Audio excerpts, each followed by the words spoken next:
And then they settle back down into the mundane with the rest of the naysayers and sort of mock those that try to get ahead in life. And as I look back on my life, I can count far more people who said, I couldn't, you shouldn't, I can't believe you're trying, than those that said, you can do it and go for it.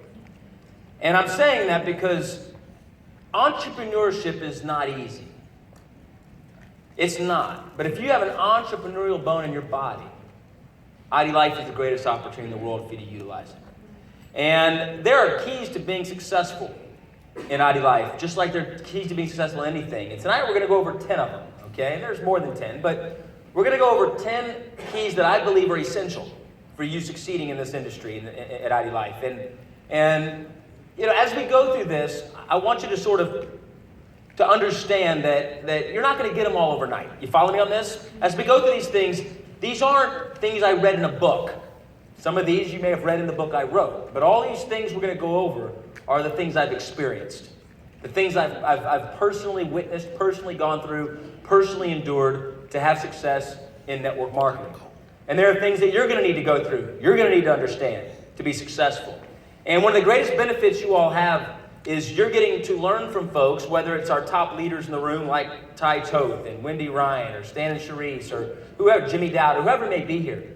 You have the opportunity with this family to learn from people that have made the mistakes so you can expedite your success. Does that make sense? It's like parents. We don't want our kids to make the same mistakes we made, so we coach them. So as I go through these 10 keys, I want you to understand something. These are not suggestions. I'm not suggesting these 10 things. These are laws. Okay? Consider the law of gravity. There's a reason it's not called the suggestion of gravity. You with me on that, right? If you think it's a suggestion, you'll go climb the building and jump, and you'll learn really quick it wasn't a suggestion. It was a law. And I'm going to go over these 10 things. We're going to discuss them as a family. We're going to discuss them. I'm your friend. And we're going to discuss them in that manner, okay? And so when I get into training, I love to train and teach and mentor far more than I like doing a business presentation, okay? Business presentation comes with the territory. I don't really like doing it. But I like sharing what we're doing with people. But those that have said, you know what, I want to change my life. I want to better my life for myself, for my kids, for those that are counting on me. You are the ones that I love getting to train. Now, you have to understand, the coach will come out in me. And so for those of you that don't know me very well, it can come across as if I'm speaking at you. And I want to tell you, I'm not speaking at you. I'm speaking with you. Okay, you hear me on this? So pretty much I'm going to stand up here for the next 45 minutes, and I'm going to have a conversation with myself and allow you to listen. That's basically what's about to happen. Okay, we all on the same page? Say, yes, I got it. Yes, yes, I got it. Okay. The first key that we all have to understand is it's our life. Don't blame politics. Don't blame your boss. Don't blame your dad or your mom. Don't blame your grandparents. Don't blame your sibling. Don't blame your best friends. It's your life. And when I was younger, I would say, man, I wish they would do this, or I don't understand this, or why isn't this happening? The ownership mindset understands control what you can control. I've never understood why people complain about things they have no control over. What are you trying to accomplish other than making everyone around you miserable? You know what I mean? If you don't believe me, just go on social media.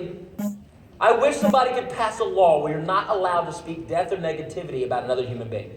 I wish that law would pass, because nothing good comes from it. Nothing. Nothing. There are pity parties everywhere. We need to turn out the lights, pop the balloons, and send everybody home. Here's the problem. Most people in the world don't have the ownership mindset. They have the complete opposite. And listen to me. I fall into this trap at times myself. And I promise you, you do too. The opposite of the ownership mindset is the excuse mindset, the victim mindset. Okay, the victim mindset basically is nothing more than a coping mechanism to make us feel better about things we know we shouldn't have done, shouldn't have said, or maybe should have done and should have said. It's how we cope. So we make excuses.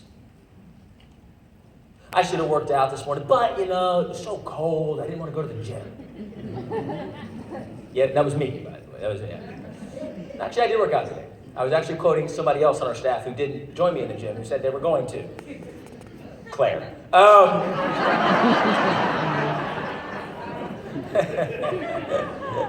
I love you, sweetie. By the way, Claire, does she not put, is this not beautiful? Does she set this up? Give Claire a huge round of applause. She won't get off. By the way, Claire, I enjoyed dinner last night. That was awesome. I enjoyed the conversation. So the ownership mindset's the complete opposite. I want you to grasp this. We must own a few things. Number one, we must own our thoughts. Most people do not. Most people do not own their thoughts. They allow other people to control the way they view things in life. Look at religion. Most people go to the church they go to. Why? Because their parents went there. They don't even know why they go there. If they're in a Methodist church, they don't know who John Wesley is. Right? They have no clue. Why are you Catholic? My parents were. Why are you Jewish? My parents were.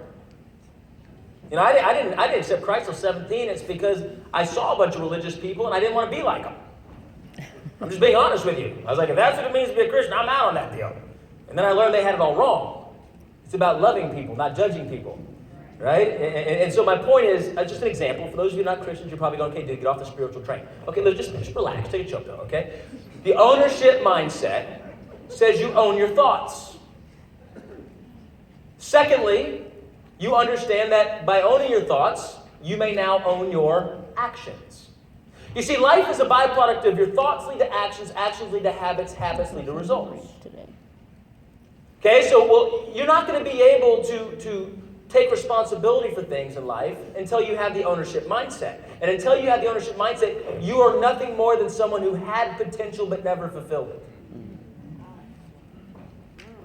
I want you to grasp that. It is your life. IDLife is your business. We do 3 simple things at IDLife. You got to master the products, master the compensation plan, and master the tools on how to share the products and the compensation plan.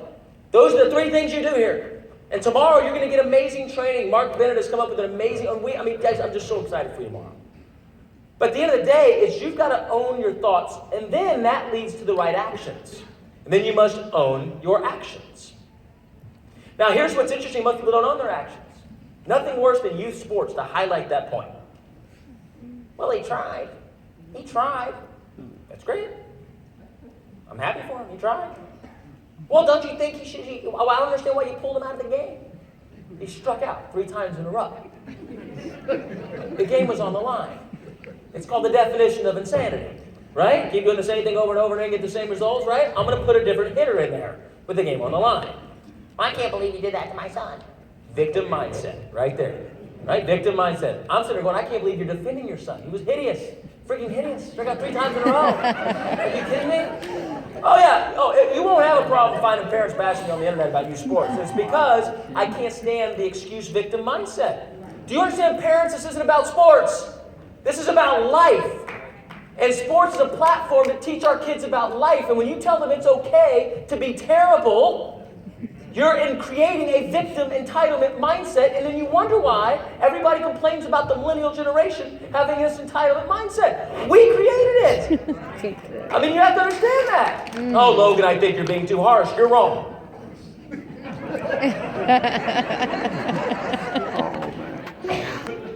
When the young man learns to own the actions and own the results, only then will the young man learn to improve upon them. But if you keep telling the young man it's okay that he stinks, he's going to keep stinking. And the reason I'm saying this is this happens in life. We go into this victim mindset if we're in debt. Well, you know, I tried, I don't understand it. Own it. Own it. Because until you own it, you're not going to move forward to solve the problem. You're going to keep coping. Right? Well, when we own our thoughts, it leads to owning our actions, and then we own our habits. You see, actions don't lead to results. Actions lead to habits that lead to results. The greatest example I can think of is the wine industry. I'm 100% convinced that mothers with toddlers keep the wine industry in business. That's all I'm saying. I'm convinced of that.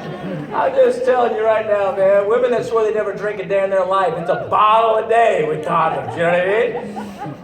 And look, I'm going to tell you right now. What? Teenagers? I haven't gotten there yet. Sorry. I told you I'm speaking about myself. I've got twin toddlers, okay? No, listen to me. I'm going to be very real with you right now. I didn't have a sip of alcohol until July 30th, 2005 at my brother's wedding. Fact. Nothing ever crossed my lips. I've never smoked nothing in my life. I was about as clean as they could come. And my brother's wedding wish was that I'd have a sip of alcohol with him and a toast for his wedding. It's been all downhill from there. But, want you to understand something. Is my wife, on the other hand, she's fine. She's always liked to have a glass of wine. Well, I found for New Year's, I told her, I said, honey, look, here's the deal. I don't want our children watching us do that in front of them. It's not the right example. I said, secondly, we've allowed a bad habit to come where every day, like at the same time, you pop open a bottle of wine. And I said, honey, you don't ever drink too much. You always control yourself. It's not that. That's not the issue. The issue is it's not a good habit. It's not good for your health. You know, I mean, the American Heart Association said different. I get that, but you get my point. My point is I'm throwing an example under the bus of how the things you do daily can become habits. And those habits can cause problems in people's lives. They can. Thankfully, that's not an issue for my family, but I know that is an issue in other people's families. And so my point in all that is that's a real example how something so mundane, but something that seems so innocent and so simple, can become a habit. And I said, you got to own this. For a month, we're fasting. We're not doing it. We got to own our habits. And of course, it was not an issue for us. But there are people in this room where it was an issue for you, and you had to go get treatment for it. Well, in the same way, no, that's not a joke. That's a very sensitive topic. Mm-hmm. But my point is that it all created with, in your mind, you told yourself it's okay. Okay? And then you had to take ownership of the action.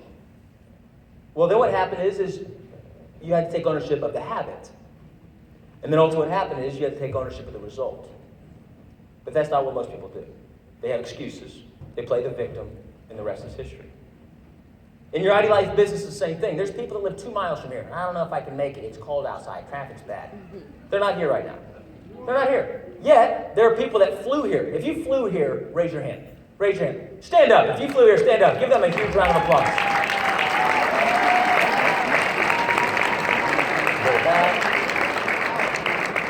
I see Bob Cooper right there. Bob Cooper, I saw your post on Facebook. Everybody sit for a sec. Bob, stand up. This is hilarious. So, Bob, I understood your truck broke down. Yeah. And because you didn't want to miss your flight, because you didn't want to miss this, you abandoned your truck. Is that right? You abandoned your truck. So where is the truck now? Tow truck driver picked it up. I left the keys under the mat. I said, I'm going to go get the flight. He called Uber so he could get here. That's owning the day right there, baby. I love it. Other people, instead of owning the thoughts, owning the actions, owning the habits, owning the results, they play the victim right there. I can't believe this is taking so long. You got to be kidding me. They'd be cussing out some insurance company or something. And at the end of the day, nothing good comes from it. Are you following me on this? What I want you to grasp, and we'll move on to this second step. If you're not in the ownership mode of thinking, you are in the victim excuse mode of thinking. And nothing, hear me, nothing good comes from the victim excuse mode of thinking. And it is a disgusting disease. I had somebody, after I trained on this topic one time, right into our headquarters. Well, Logan should be more sensitive to what's going on in people's lives because sometimes excuses are validated.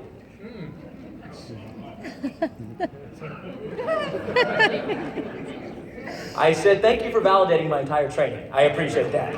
You just validated my entire training. Look, at no point in time am I saying that bad things aren't going to happen. At no point in time am I saying that excuses aren't validated. What I'm saying is own your thoughts so you can own your actions, so you can own your habits, so you can own your results, instead of dwelling in the excuse mindset. No one's saying that when my wife and I couldn't have children, yeah, you know how easy it is to be the victim. Of course it is, but what does it solve? Nothing. You follow where I'm going with this? In network marketing, so many times, my upline sponsor just isn't good enough. I get no support. I get no support. You signed up to be a business owner, not to be in the Babysitters Club. That's what you signed up for. You follow me on this? I mean, seriously, we're not passing out pacifiers, and that's not what we're doing here, right? And so, by the way, now can you see why I warned you about the training part of it? Okay, I gave you the warning, okay? But at the end of the day, listen to me. You're a business owner. It's one team, one vision. All of you have support here. If you live in the DMV area, you got Ty Toad, you got Winnie Ryan, you got the Mallorys, you got Stan and Sharice, you got Marty and Israel. I mean, you have plenty of people here that are experts at this. They're here for you. They host meetings for you. They will do anything for you. Use them. If your upline's terrible, don't use them. Don't use them.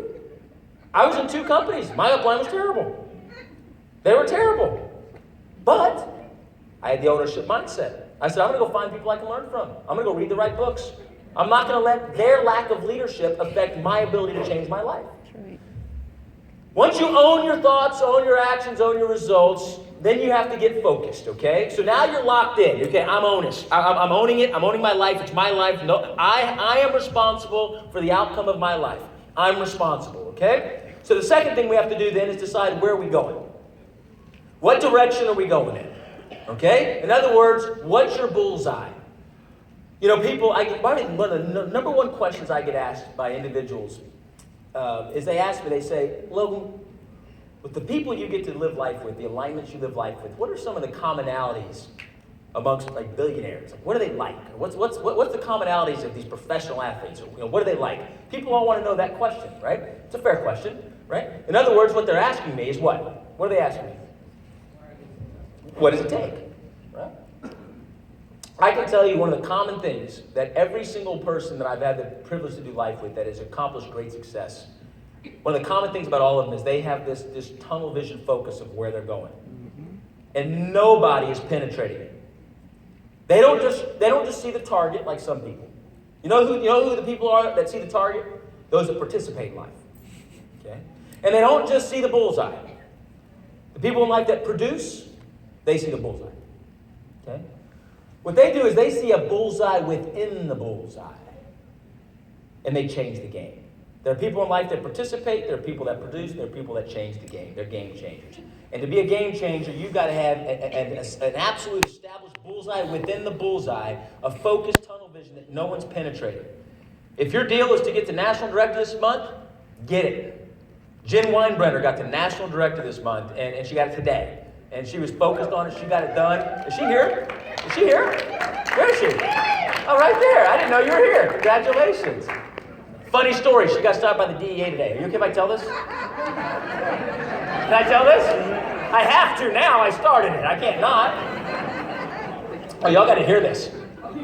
Y'all gotta hear this. This is hilarious. This just happened. She called me.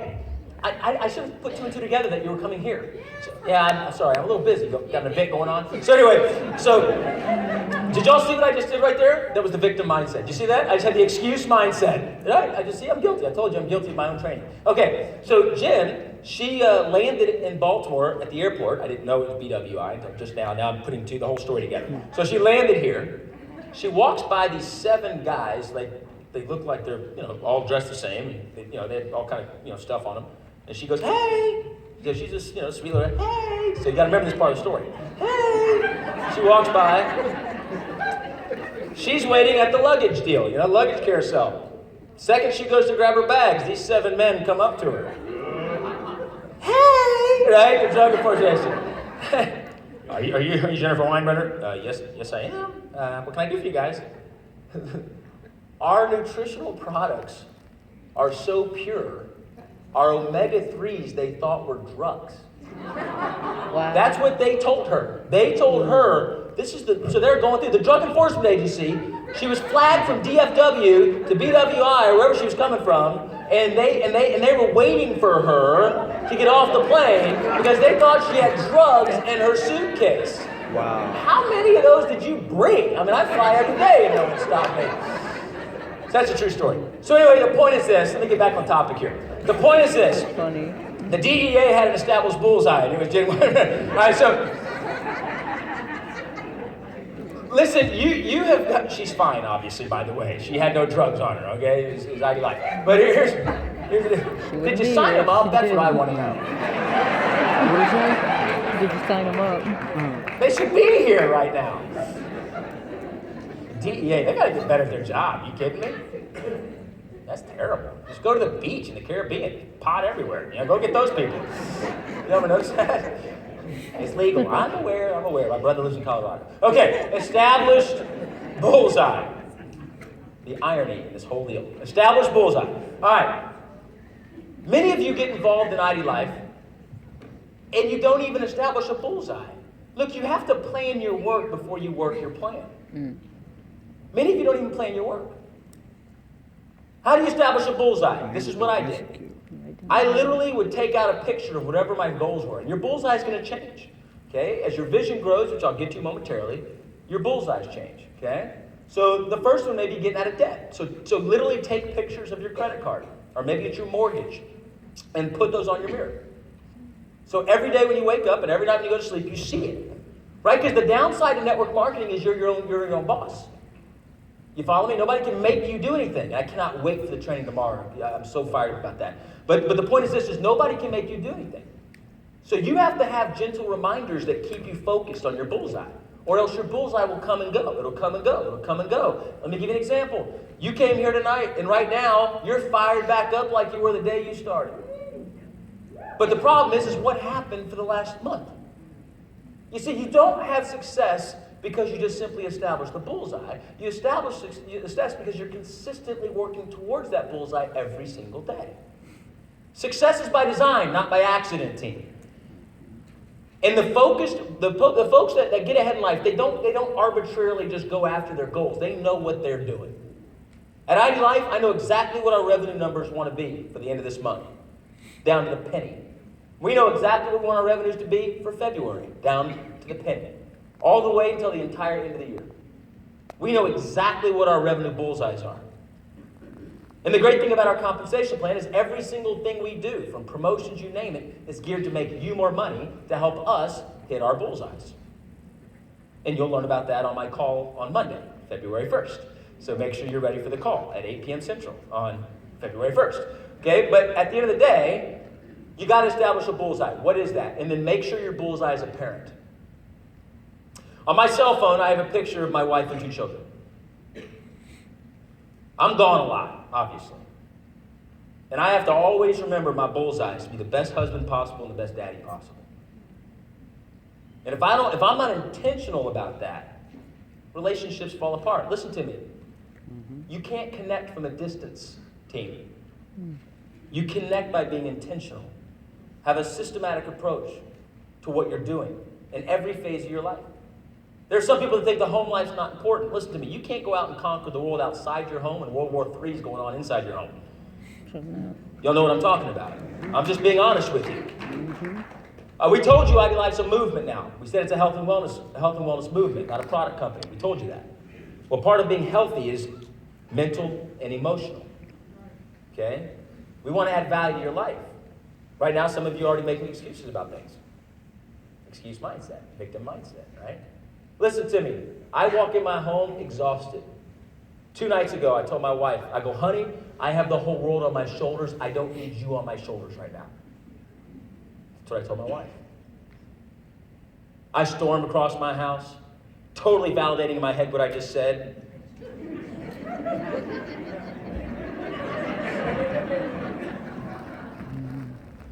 Honey, I love you. I'm so sorry. I didn't mean that. I'm so sorry.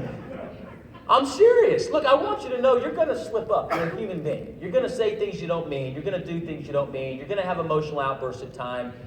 Look, that doesn't define you if you can own the moment, right? And then always stay focused on your bullseye. What are you trying to get accomplished? My goal, I want to be the best husband possible. That's my goal, right? I'm not in competition with you men. I'm saying I want to be the best husband possible for my household. I want to be the best daddy possible in my household. My bullseyes, I'll give you some examples. Every night, before we put the kids to bed, we pray with them, and I kiss them on each cheek, and I kiss them on the lips, and I tell them I love them. And I don't stop until they tell me they love me. And they say, I love you, Daddy, which is easy now, they're 3.5. But I'm hoping this will work for their teenagers. So I'm hoping. But I know it won't. I know, thank you. Don't! La la la la la la la la la la la la la. Don't kill my dream! Hey, I gotta tell you something.